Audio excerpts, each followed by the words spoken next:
Hi everyone, welcome back to another video from Wake&Tech. Today in this video, I'm going to show you how to change Google Gemini voice on your mobile device. If you want to give your Google Gemini assistant a new vibe, then changing the voice is simple and fun. First of all, open up the Google Gemini application on your mobile device. From the home page, go ahead and tap on your profile icon or initial at the top right. Now click on Settings from the menu. Inside the Settings menu, tap on Gemini's voice, and then you will be able to hear a list of available voices. Swipe left or right in order to hear other voices. Remember, you can always switch voices later. After listening to all the voices, select the one you prefer and then click on Select at the top right corner. Now, the voice will change instantly.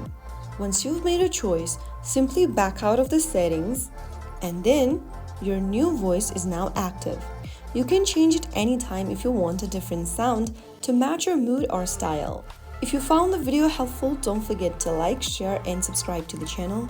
I will be back in the next episode. Thank you for watching.